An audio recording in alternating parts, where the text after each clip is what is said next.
আপনি কি কাউকে টাকা ধার দিয়েছেন, সে কি আপনাকে হয়তো সেই টাকা ফেরত দিচ্ছে না, এখন কিন্তু সেটা হচ্ছে বন্ধুরা। তো আপনি যদি কাউকে টাকা ধার দেন তাহলে কিন্তু সে আর না টাকা ফেরত দিতে চায় না নিজে থেকে, যতক্ষণ না আপনি বলবেন। তারপরে আপনি কতবার বলবেন তার কোনো ঠিক নেই, ঠিক আছে, তো কবে সে টাকা ফেরত দেবে তার কোনো ঠিক নেই। তো আপনি যদি টাকা কাউকে দিয়ে থাকেন ধার, সে যদি ফেরত দিচ্ছে না, তা আমার কাছে কিন্তু আপনার জন্য একটা ভালো সুখবর আছে, ঠিক আছে। তো এই টিপসটা যদি আপনি ইউজ করেন তাহলে কিন্তু আপনি মানে সেই ব্যক্তি আপনাকে নিচে থেকে টাকা ফেরত দিতে আসবে, ঠিক আছে। এভাবে হবে এই টিপটি, এই বিষয়টি জানতে চান তাহলে ভিডিওটা আপনাকে কন্টিনিউ করতে হবে। নমস্কার বন্ধুরা, কেমন আছেন সবাই? আশা করি সবাই খুব ভালো আছেন। আমি হলাম আপনাদের বন্ধু বড়রাম মণ্ডল এবং আমার চ্যানেলে আমরা সকল জানাই স্বাগতম। তো বন্ধুরা, ভিডিও শুরু হওয়ার জায়গা না বললেই নয়, আপনি সবই জানেন।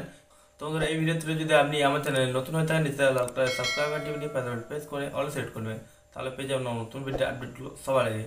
তো চলুন বন্ধুরা, আজকে ভিডিওটা শুরু করা যাক। তো বন্ধুরা, আমরা চলছি মোবাইল স্ক্রিন উপর, ঠিক আছে। এবার আমরা চলে যাবো প্লে স্টোরের উপরে, ঠিক আছে। তো প্লে স্টোরে গিয়ে আমাদেরকে একটা অ্যাপ ডাউনলোড করতে হবে। তো সেই অ্যাপের মাধ্যমে আমরা কী করবো, আমাদের নিজেদের যে ধার দেওয়া টাকা সেগুলো ফেরত পাবো, ঠিক আছে। তো কীভাবে দেখতে থাকুন। তো এখানে প্লে স্টোরে চলে এলাম। প্লে স্টোরে গিয়ে সার্চ বারে গিয়ে আপনি সার্চ করবেন, অ্যাপটির নাম হচ্ছে মেক মাই পেমেন্ট, ঠিক আছে। তো দেখতে পাচ্ছেন এখানে মেক মাই পেমেন্ট, এই যে 800 MB মতো অ্যাপ্লিকেশন সাইজ, ঠিক আছে।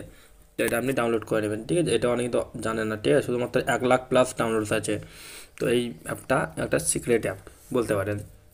তো আপনি এটা প্রথমে ইনস্টল করে নেবেন, তারপরে আপনি এটার মধ্যে ফিচার্সগুলো কী কী পেয়ে যাবেন বা কীভাবে আপনার টাকা ফেরত পাবেন সেটা বলে দিচ্ছি। তো এখানে ইন্টারফেসগুলো দেখুন। দেখুন, এবার ধরুন আপনার কাছে কেউ নিয়েছে টাকা ধার, তার নাম সহ আপনি কত টাকা ধার নিয়েছে সেটা আপনি লিখে দিতে পারবেন, ঠিক আছে। এবং কাকে কত টাকা দিতে হবে সেটাও কিন্তু আপনি লিখতে পারবেন। এখানে এখানে আপনাকে নোটিফিকেশন নোটিফাই করবে বা নোটিফিকেশান করবে এই অ্যাপটি, ঠিক আছে। তো দেখুন এখানে লেখা হচ্ছে। তো তারপরে দেখুন এখানে send auto call to search, ঠিক আছে, সুরেশ।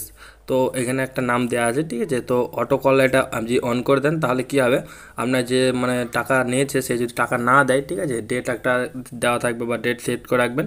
তো এই তারিখের মধ্যে টাকা না দেয়, তারপরে কিন্তু সে বারবার তার কাছে কল যাবে, বিভিন্ন নম্বরে, আননোন নম্বরে কল যাবে, ঠিক আছে। তারপরে সে কিন্তু অটোমেটিকলি আপনার হবে মানে বিরক্ত হবে। দেখুন এখানে নিচে দিয়ে লিখে দিয়েছে, automatically send call and SMS reminder different number. অন্যান্য নাম্বার থেকে কল, SMS এগুলো যাবে এবং SMS শুধু লেখা থাকবে টাকা ফেরত দাও বা এরকম কিছু থাকবে, ঠিক আছে। আপনি যে টাকা ধার নিয়েছে তার নাম্বারটা এখানে আপনি সেভ করে দেবেন, তাহলে তার কাছে অটোমেটিকলি কল এবং SMS যেতে থাকবে। তারপরে সে অটোমেটিকলি আমার টাকা কিন্তু এসে ফেরত দিয়ে যাবে। এমন সময় একটা বিরক্ত হয়ে যাবে, তখন হয়তো আপনার টাকা আপনাকে ফেরত দিয়ে যাবে, ঠিক আছে।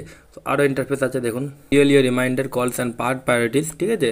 এখানে আপনি শিডিউল করে দিতে পারবেন কত দিনের জন্য বা কতক্ষণের জন্য তাকে আপনি SMS কল পাঠাতে চান সেরকম, ঠিক আছে। দেখুন আরও কালেক্ট ইওর মানি 10x ফাস্টার, আপনি আপনার মানি পেয়ে যাবেন একদম 10 গুণ তাড়াতাড়ি, ঠিক আছে। তো আপনি বুঝতে পারছেন আমি কী বলতে চাইছি। তো এটা খুব ভালো একটা অ্যাপ। এটার মাধ্যমে কিন্তু আপনি কীভাবে মানে কারো টাকা ধার দিয়েছেন তার কাছে কীভাবে পাবেন সেটা কিন্তু আমি বলে দিয়েছি, ঠিক আছে।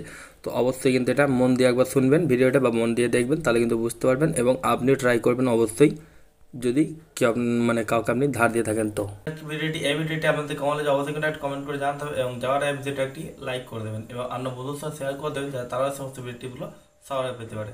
যদি পরবর্তীকালে আবার এরকম ভিডিও আপনি পেতে চান তাহলে আপনি জানেন কী করতে হবে। দেখা পরে কোনো ভিডিওতে। থ্যাংক ইউ, টাটা, ধন্যবাদ।